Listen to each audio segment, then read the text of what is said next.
Aturan penanganan pandemi COVID-19 secara masif diterapkan di Indonesia. Perjalanan dalam negeri tidak perlu tes antigen maupun PCR bagi yang sudah vaksin lengkap. Sedangkan bagi pelaku perjalanan luar negeri, waktu karantina dipangkas hanya 1 hari. Bahkan di Bali, Batam, Bintan, turis asing bebas karantina. Apakah situasi di Indonesia sudah cukup aman dari penyebaran COVID-19? Kami akan langsung membahasnya bersama juru bicara Kementerian Kesehatan, Siti Nadia Tarmizi. Selamat sore, Bu Nadia. Selamat sore, Mbak Zakia. Baik, Ibu, sebenarnya apa yang jadi pertimbangan menghilangkan tes PCR atau antigen sebagai syarat perjalanan? Bahkan untuk KRL sendiri sudah bisa duduk tanpa jarak tertentu begitu, Bu. Apakah memang Kementerian Kesehatan melihat bahwa Indonesia ini sudah bisa menerapkan ini karena kasusnya yang semakin menurun begitu, atau apa alasannya, Bu Nadia? Ya, artinya keputusan ini tentunya sudah mempertimbangkan kondisi saat ini dan juga hal-hal lain ya, yang tentunya terkait kesiapan kita. Dan ini juga diambil berdasarkan suatu kajian dan juga dilakukan secara hati-hati. Kita bisa melihat beberapa indikator dari penanganan pandemi ini terus memberikan atau menunjukkan tren yang positif ya.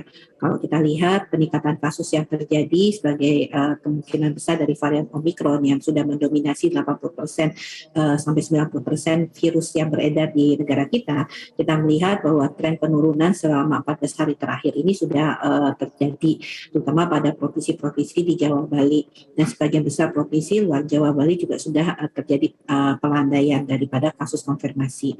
Kemudian tingkat perawatan rumah sakit juga tidak setinggi seperti saat varian Delta, juga positivity rate terus cenderung turun, walaupun memang kita masih akan melihat adanya peningkatan kasus kematian. Di sisi lain banyak kasus yang positif tetapi juga gejala juga sangat ringan dan kebanyakan OTG serta sembuh lebih cepat dibandingkan varian Delta. Nah, tentunya kita merasa optimis ditambah lagi dengan cakupan vaksinasi yang hampir sudah 70% dosis kedua dari target 208 juta dan kesiapan kita untuk kemudian memberikan vaksinasi booster. Dengan kondisi-kondisi ini juga kita mempelajari apa yang banyak terjadi di negara lainnya yang kemudian mereka hidup berdamai dengan COVID-19. Indonesia merasa optimis dan artinya kita mulai melakukan beberapa langkah-langkah transisi untuk bisa menormalisasi berbagai aktivitas masyarakat.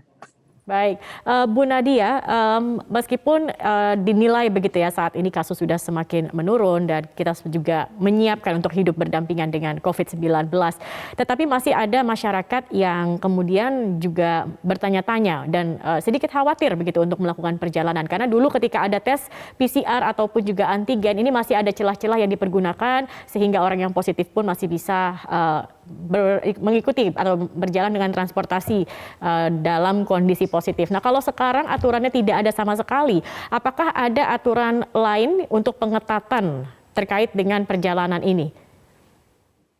Ya, artinya memang kalau kita akan hidup berdampingan, itu kita akan terbiasa tetap bersama COVID-19, tapi kemudian kita harus pahami untuk upaya-upaya pencegahannya.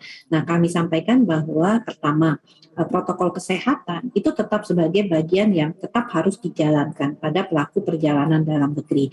Jadi penggunaan masker, kemudian tidak berbicara satu arah, ataupun kemudian penerbangannya kurang dari 2 jam tidak boleh menyediakan makan, ini harus tetap dijalankan.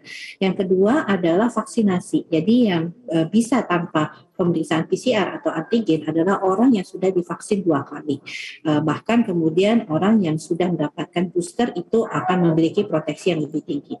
Tapi bukan hanya harapan kita proteksi pada individu yang terbangun, tapi juga proteksi pada tingkat komunitas. Artinya kalau kita lihat cakupan vaksinasi kita sudah cukup tinggi, itu juga menekan laju penularan yang bisa terjadi pada saat kita melakukan perjalanan di dalam negeri.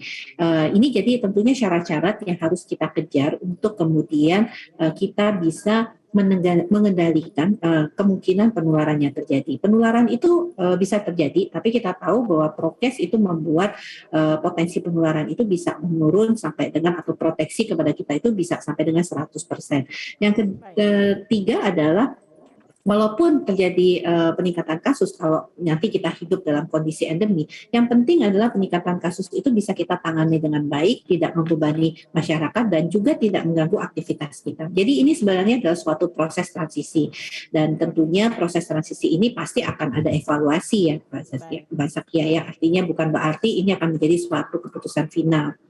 Oke, berarti kan masih akan dilihat, akan dievaluasi dengan aturan baru ini seperti apa, masih bisa berubah-ubah lagi begitu ya Bu Nadia, tergantungan kondisi yang berjalan. Baik, terima kasih juru bicara Kementerian Kesehatan Ibu Siti Nadia Tarmizi sudah bergabung bersama kami di Metro hari ini.